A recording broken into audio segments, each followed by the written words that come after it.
وبشر الذين آمنوا وعملوا الصالحات أن لهم جنات تجري من تحتها الأنهار كلما رزقوا منها من ثمرة رزقا قالوا هذا الذي رزقنا من قبل وأتوا به متشابها ولهم فيها أزواج مطهرة وهم فيها خالدون. Segala puji hanya milik Allah Subhanahu wa Ta'ala telah kembali membangunkan kita semua di hari istirahat kita sejenak. Semoga Allah Subhanahu wa Ta'ala juga telah ketika Allah membangunkan kembali kita di hari pembangkitan itu, kemudahannya seperti kita dibangunkan dari bangun tidur kita di dunia dalam keadaan baik-baik saja, dan itulah yang harapan kita semuanya. Salawat serta salam semoga tetap Allah curahkan kepada junjungan alam baginda Rasulullah Muhammad sallallahu alaihi wasallam yang patut dan pantas untuk mencontoh dalam kehidupan beliau dan juga mengikuti ittiba kepada apa yang sudah beliau ajarkan kepada para sahabat-sahabatnya dan para sahabat, dan juga meneruskan apa yang sudah diajarkan oleh beliau kepada sahabat-sahabatnya yang lain. Jadi kita ini termasuk juga ittiba kepada para tabi'in. Insyaallah dengan itu kita akan dijaga oleh Allah Subhanahu wa Ta'ala keyakinan kita, ketauhidan kita kepada Allah Subhanahu wa Ta'ala, dan juga amal-amal soleh kita ini mudah-mudahan tidak meleset, ya, tidak jauh, tidak menyimpang daripada apa yang sudah diajarkan, contohkan oleh baginda Rasulullah Muhammad sallallahu alaihi wasallam. Jamaah sholat subuh Masjid Nurul Islam yang saya hormati, mari kita sejenak kembali untuk mengevaluasi tentang apa yang sudah kita lakukan, baik itu yang kita lakukan adalah merupakan ibadah kepada Allah Subhanahu wa Ta'ala langsung, ataupun amal-amal kita, amal-amal soleh kita dengan sesama. Jadi kembalinya kita kepada ajaran, kembalinya kita kepada apa yang sudah Allah Subhanahu wa Ta'ala perintahkan tadi, yang sudah Allah Subhanahu wa Ta'ala ajarkan kepada Nabi Muhammad sallallahu alaihi wasallam melalui risalahnya itu Al-Qur'anul Karim, maka ini sudah cukup. Bahkan ada satu statement pernyataan dari Imam Syafi'i, saking beliau mendalami daripada Quran surat Al-Asr, wal asri innal insana lafi khusrin illal ladzina amanu wa amilus solihati wa tawassaw bil haqqi wa tawassaw bis sabr. Kalau Allah Subhanahu wa Ta'ala hanya menurunkan surat ini cukup untuk bekal manusia, tapi Allah lebih tahu, Allah lebih memahami. Ya, ini hanya satu pendalaman dari Imam Syafi'i. Jadi memang manusia kalau dikaitkan dengan waktu yang Allah berikan dalam kehidupannya di dunia yang fana ini, itu amat sangat singkat. Tapi manusia banyak sekali, kebanyakan manusia itu tidak mampu untuk bisa memanfaatkan kesempatan waktu hidup di dunia yang sangat singkat ini dari Allah Subhanahu wa Ta'ala. Makanya Allah katakan, demi waktu sesungguhnya manusia itu benar-benar dalam keadaan rugi. Dalam keadaan rugi, semua manusia dalam keadaan rugi, kecualinya harus nantiasa kita betul-betul pahami, betul-betul kita dalami, dan kita praktekkan dalam kehidupan kita sehari-hari. Yang pertama adalah iman. Aman illal ladzina amanu, kecuali orang-orang yang beriman. Orang-orang yang beriman di sini ya tentunya adalah keimanan itu yang sudah kita awali, yang sudah kita pahami, mulai dari kita belajar dulu ngaji, dari akil balik, apa yang sudah kita lakukan mulai dari akil balik ini, semua itu sudah dicatat oleh malaikat raqib dan malaikat atid. Ini keimanan, ya, keimanan, keyakinan kita. Jadi iman yang pertama adalah amantu billah.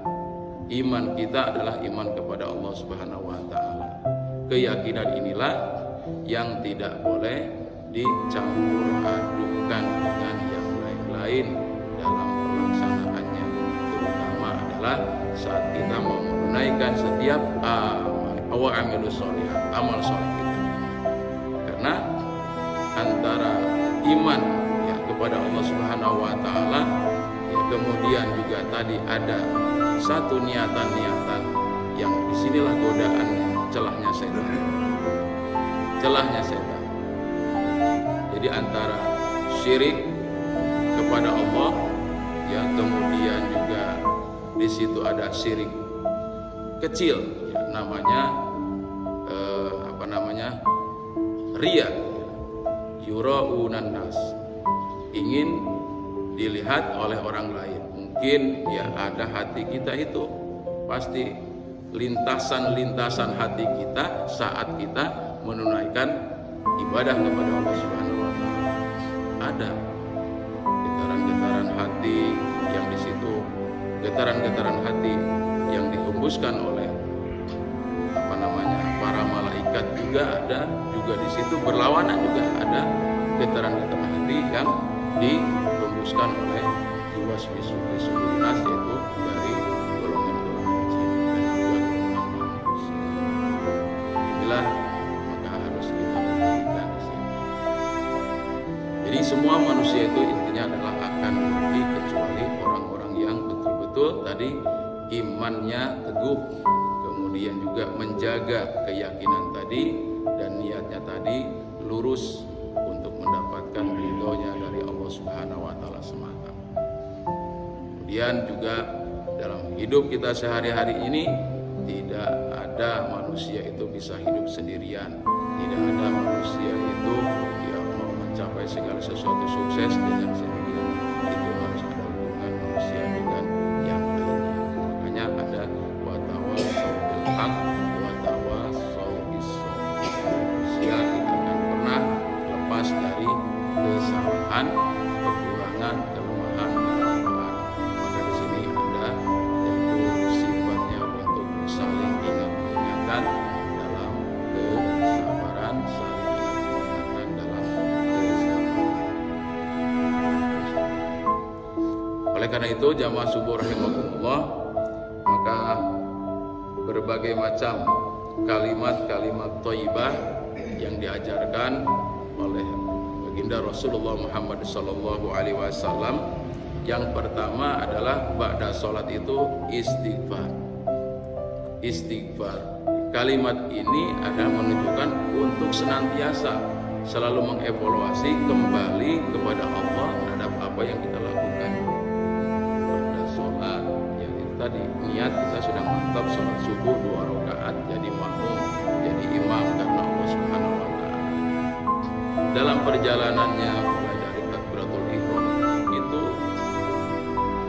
setan itu selalu terus menggoda dalam keadaan dari bacaannya dan seterusnya, selalu menggoda kita. Dan itulah selalu diingatkan ya dengan bacaan-bacaan kita ketika kita berdiri itu apa yang kita baca. Minimalnya adalah kita baca Fatihah. Ketika imam itu baca Fatihah, maka makmum wajib mendengarkan ketika yang dibaca sholat itu zahar ya. Tapi ketika sholat itu zahriyah, zuhur dan asar, maka masing-masing konsentrasi fokus dengan Fatihahnya masing-masing. Nah, ini yang harus kita perhatikan. Ini dalam keadaan kita bagaimana Allah Subhanahu wa taala tadi yang mengajarkan kepada kita, yang pertama adalah istighfar itu kembali. Siapa tahu saat kita membaca kalimat-kalimat itu ya dalam bacaan Fatihah kita itu banyak hal-hal yang tergoda oleh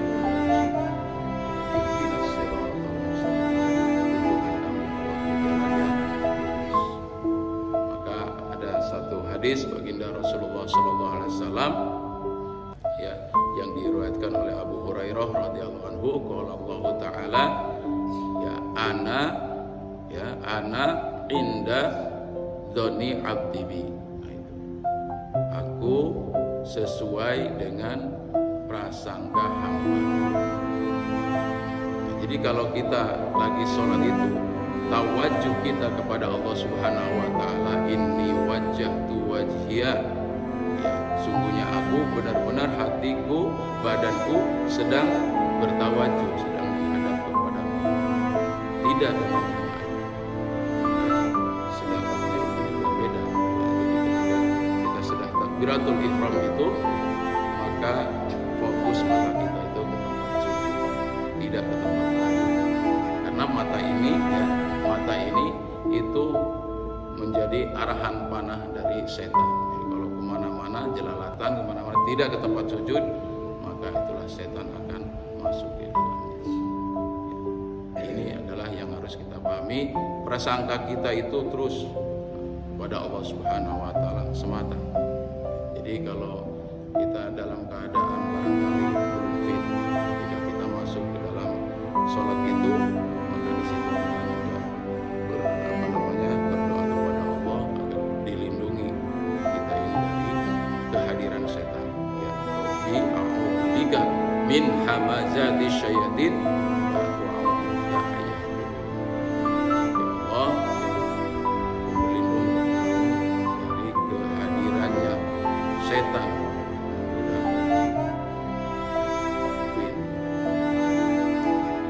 Inilah prasangka yang pertama itu kata Allah ya, wa ana ma'ahu ya, wa ana ma'ahu idza dzakaruni, dan saya akan selalu bersama hamba-hambaku itu ketika dia menyebutku, ketika dia mengingatku ya. Jadi kalau kita menyebut Allah, jadi Allah itu sudah pasti akan selalu bersama kita, bersama kita. Apa yang kita ucapkan, apa yang kita sebutkan, apa itu berupa tadi istighfar, astagfirullahaladzim, adab,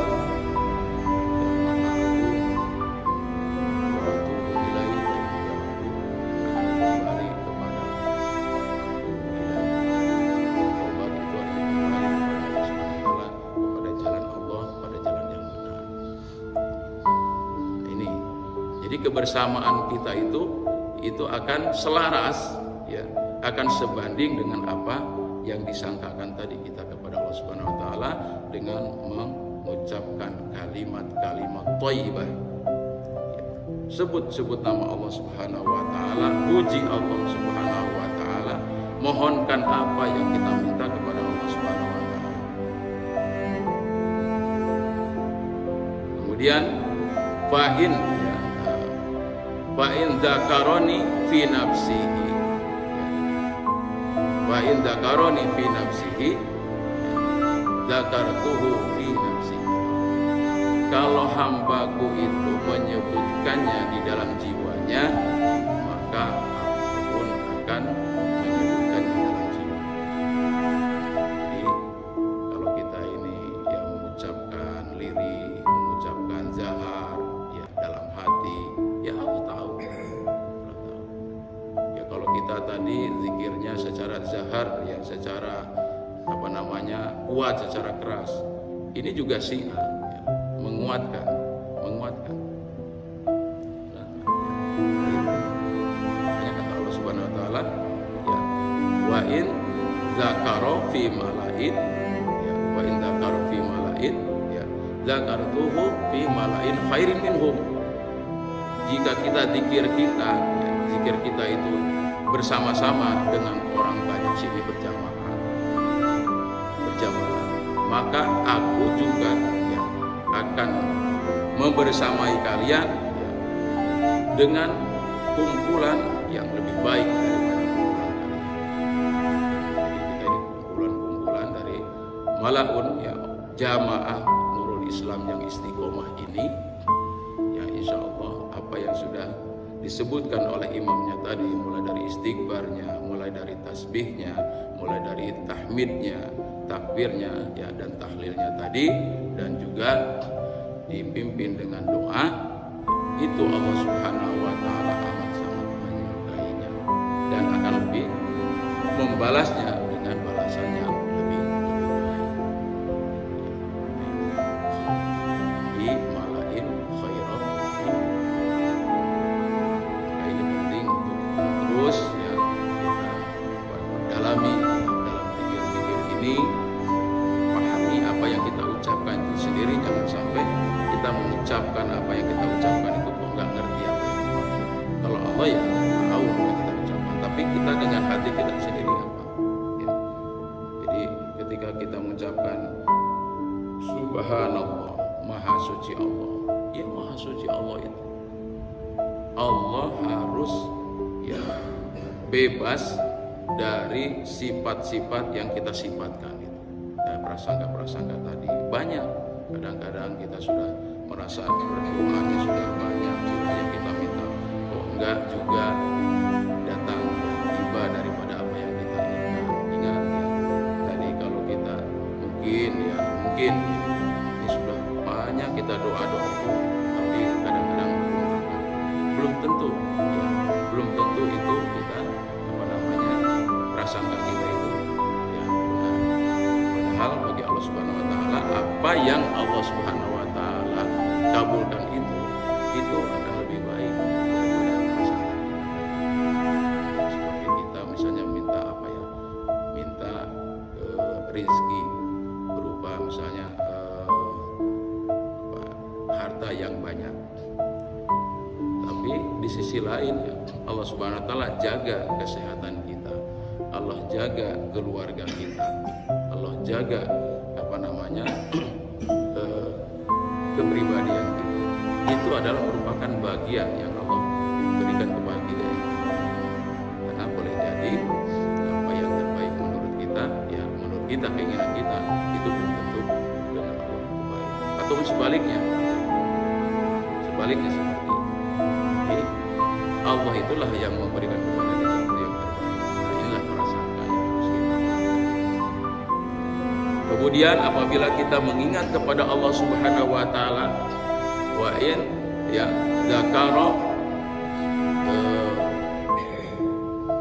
apabila kita mengingat mendatangi Allah Subhanahu wa Ta'ala, wa in ata ya ilayya bisyibrin, kalau kita mendatangi ya, kepada Allah Subhanahu wa Ta'ala itu mendekat kepada Allah Subhanahu wa Ta'ala, maaf, kalau kita mendekat kepada Allah Subhanahu wa Ta'ala itu satu jengkal bisyibrin ya, maka taqarrubuhu yaitu dir'an, Allah akan lebih dekat kepada kita yaitu sejengkal dir'an.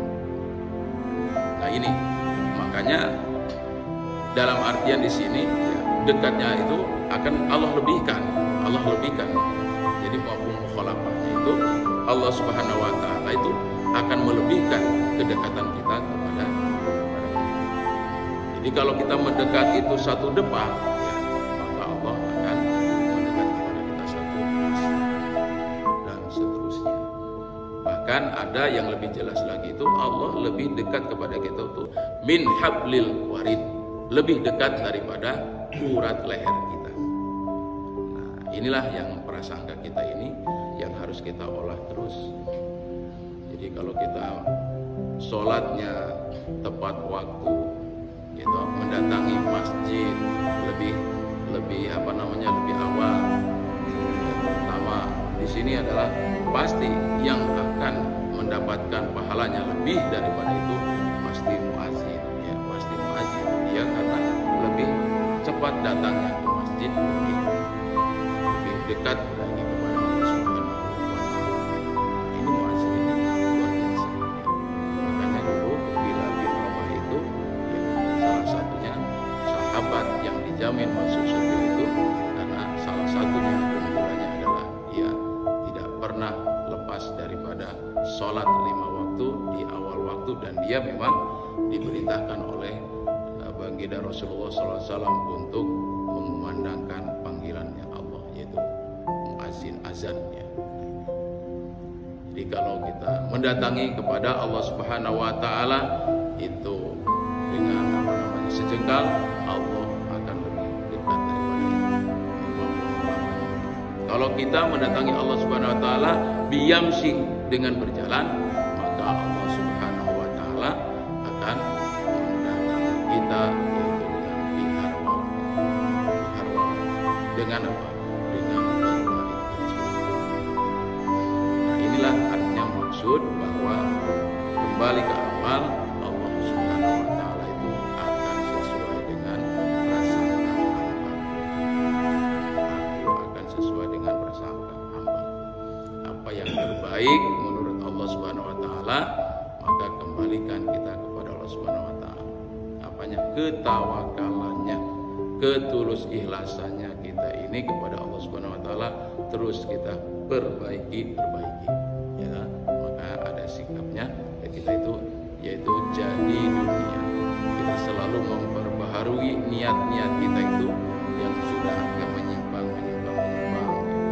Kadang-kadang itu tadi sana sini godaannya ya, semakin kita sidakap kita kepada Allah Subhanahu wa Ta'ala semakin bagus. Kamu ini pasti ibadahnya yang terbaik ini. Ya. Nah, siapa itu? Itu adalah setan. Ya, biasanya setan. Ya, biasanya setan.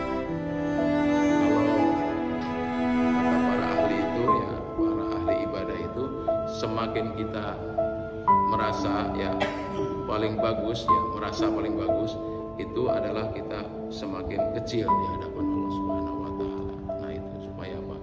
Kekurangan-kekurangan kita itu ya Allah ya perlihatkan kepadaku, agar aku supaya apa?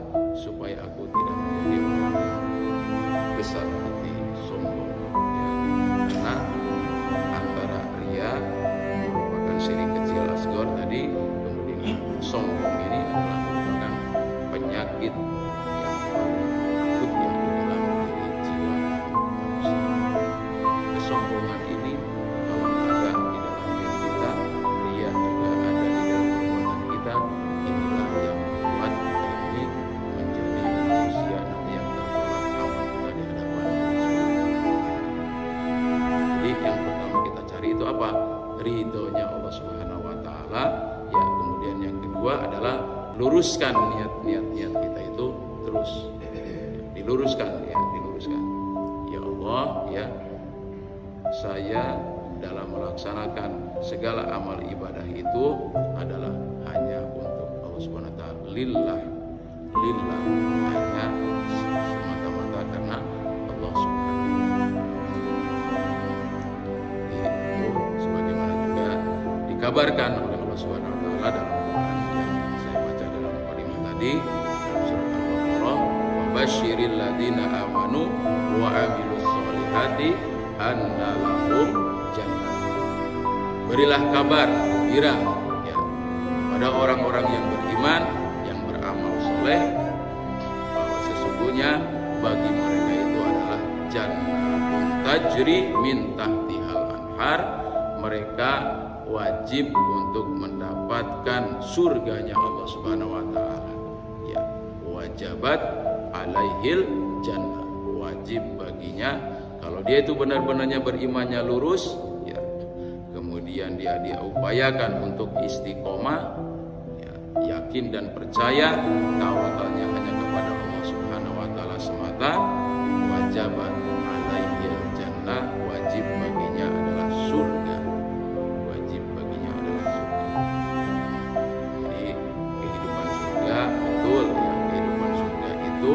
Adalah kehidupan yang belum pernah terlihat oleh mata, belum pernah terbetik dalam hati,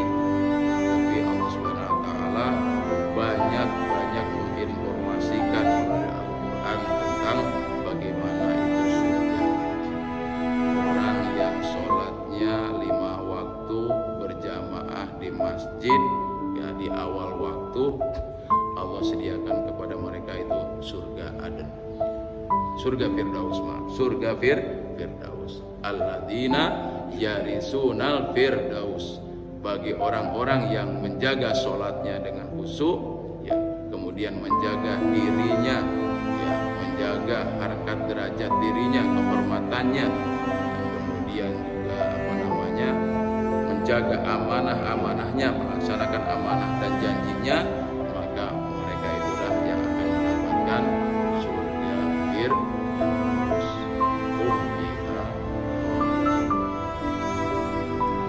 Ada juga ya yang bertanya, kan dulu kita itu di surga, betul ya, kita itu dulunya di surga dengan para malaikat, dengan para jin yang menggoda kita ini, ya, para iblis itu yang menggoda kita. Dulunya kita di surga, betul ya, dulunya kita di surga. Tapi kita ingat bagaimana Allah sampaikan kepada para malaikat itu, wa id qala rabbuka lil malaikati inni ja'ilun fil ardi khalifah. Ingat ketika Allah Subhanahu wa taala ngedawuh kepada para malaikat bahwa aku akan menciptakan khalifah di muka bumi ini. Ini bahasa ini adalah dulu kita itu di surga.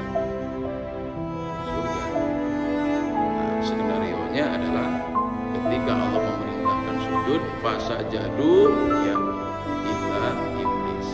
Mereka semuanya sujud kecuali iblis. Nah, iblis inilah ya yang menyebabkan skenario-nya Allah Subhanahu wa taala menjadikan manusia diusir dua-duanya dari surga ke bumi ini. Kenapa?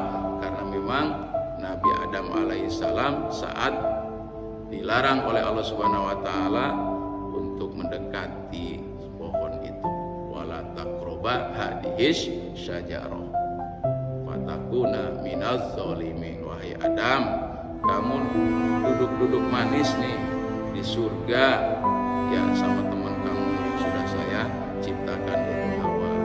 Tapi ingat, jangan kamu dekati pohon ini, wala taqroba hadhihi syajarah. Kalau kamu dekatin saja, maka kamu nanti akan tergolong orang-orang bukan hanya dekat, sampai kepada makan buahnya itu yang dilarang oleh Allah Subhanahu wa taala. Iblis berhasil menggoda manusia. Karena dalam ayat yang lain disebutkan, itulah ya izinnya iblis kepada Allah, wahai Allah, kalau engkau sudah mengutuk kepadaku, izinkan aku untuk bisa menggoda anak cucu Adam ini. Tangguhkan umurku hatta yaumil kiamat. Untuk apa? Untuk menggoda anak cucu Adam. Itu pernyataan itu sebelum Allah Subhanahu wa taala turunkan dari surga. Setelah itu ya diturunkan Nabi Adam, Siti Hawa dan juga setan itu ke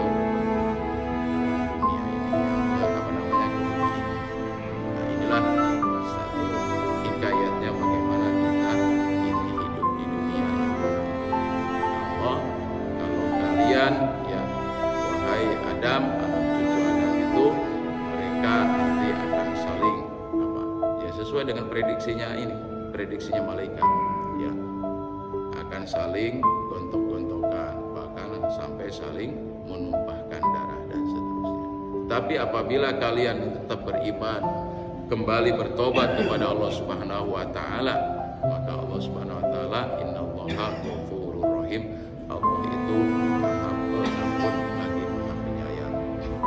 Jadi barang siapa nanti yang imannya, amal solehnya banyak, maka akan dikembalikan lagi nanti ke tempat asal, yaitu surga. Tapi kalau banyak amal buruknya, maka sudah disiapkan menjadi teman iblis, menjadi teman setan di neraka jahanam. Inilah janji Allah Subhanahu wa taala kepada manusia.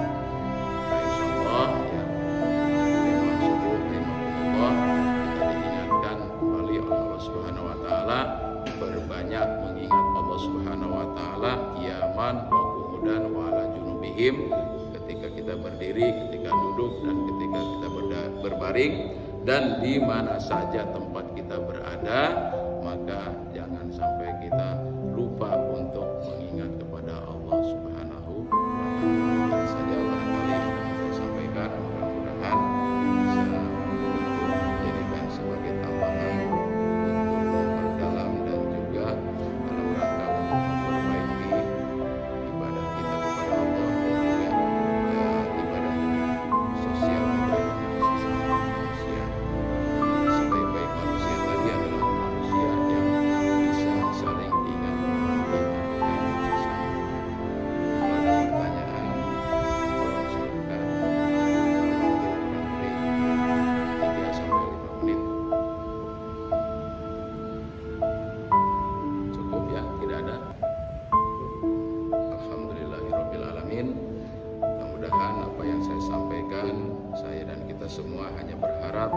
Allah Subhanahu wa taala, dan apa-apa yang sudah kita lakukan mudah-mudahan diridhoi oleh Allah Subhanahu wa taala dan juga